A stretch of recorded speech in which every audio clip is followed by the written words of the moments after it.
What's up, my dudes? I'm LEGO Gun Builds, and this is a discussion/rant video about LEGO's use of stud shooters. Like many children and LEGO fans, I grew up with shows like Star Wars The Clone Wars and Ninjago, so I was pretty accustomed to purchasing LEGO sets with flick-fire missiles included. However, with the release of 2014's first sets, we were quickly introduced to the stud shooter and the spring-loaded shooter. While many people, including myself, thought the spring-loaded shooters were fine and a cool idea, many more thought that LEGO's stud shooters have been highly overused in recent years.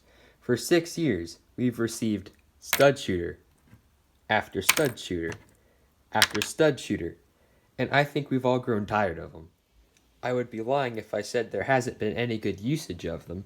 For example, 2015's Poe Dameron's X-Wing includes one stud shooter on each side of the main fuselage. And I think these are pretty just and good inclusion. I mean, you can almost pretend that they're, I don't know, ion torpedoes or something of that nature, because those aren't going to be coming from these wings. So I think that's a perfectly good usage of a stud shooter right there. The problem I'm trying to address is that LEGO is putting stud shooters in inappropriate or unnecessary places on their LEGO sets. For example, the 2018 Republic fighter tank. It has a stud shooter on each cannon. On this side, I took the stud shooter off, and personally, I don't think it detracts from the set. I think it looks slimmer and sleeker like the vehicle's design is, so I don't think it takes away anything from the set, and personally, I think it looks cooler. Another unnecessary usage of the stud shooter came in 2015's Geonosian Clone Trooper Battle Pack.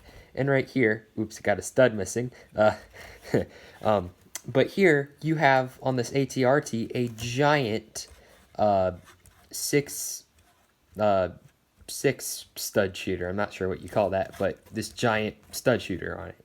And while that's cool for play, this isn't what an ATRT looks like whatsoever, and I think just kind of looks bad personally. Like, this is what an ATRT should look like, and even there's a stud shooter on that. Or perhaps this.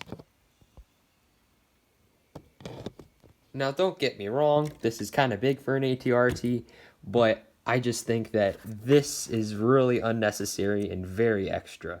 And my final example of unnecessary stud shooter placement comes in the 1966 rendition of the Batmobile. I thought this would be an interesting build to talk about because it comes in a really cool set, and why do you need to include stud shooters on this? Like, this car is supposed to be sleek. I can remember my dad was once talking about it, how this was the coolest car when he was a kid, and it looked really fast and just like a race car almost. And I kind of get that ruined by the fact that these are here. Like, just look at it from that angle. I mean, that looks awkward. It looks really awkward.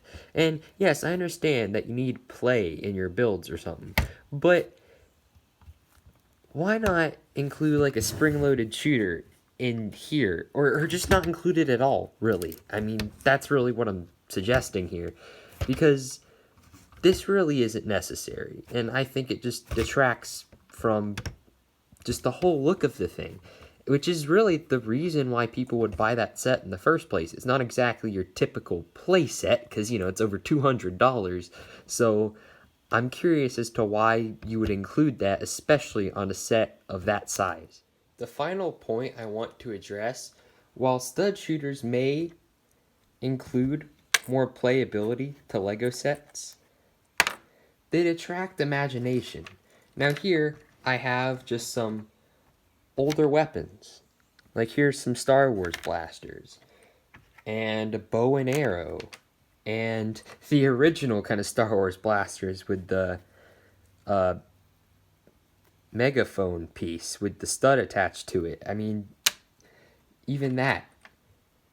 This crossbow, this Tommy gun. Heck, even this piece. I mean, this isn't even used for guns anymore, really. And you can still simulate that with that piece. There's just so many different ways to have weapons in your set, and you choose of all of these. This? I mean, I prefer this. I prefer this to the stud shooter. Alright? I'd prefer any of these. And sure, I understand, Lego, that you need your playability. But at least in your battle packs, like a lot of the Star Wars battle packs, all of them nowadays just have these. To make us fans happy, just include some of these. Like, that's all we really want. I mean, have these. I know they're easy to make, they're probably cheap to make, but just make these. It's not like you're already making them anyway, so include more. That's all we're really asking here, and I'm not sure why they don't do that. They should. I mean, my point, they have all this, and they always choose this. I don't understand that. Is what Billy would say on Christmas Day with those, while you would have to do this. Where's the fun in that? Where's the fun in that? Why, Lego? Why? And that's all I have for you guys today. If you hate the excessive use of Lego stud shooters, smash like. And I was considering doing a poll about doing a petition and sending it to Lego to just include these kind of blasters in Star Wars battle packs and such, just so we have the option. So if you guys want me to do that, I guess comment about it.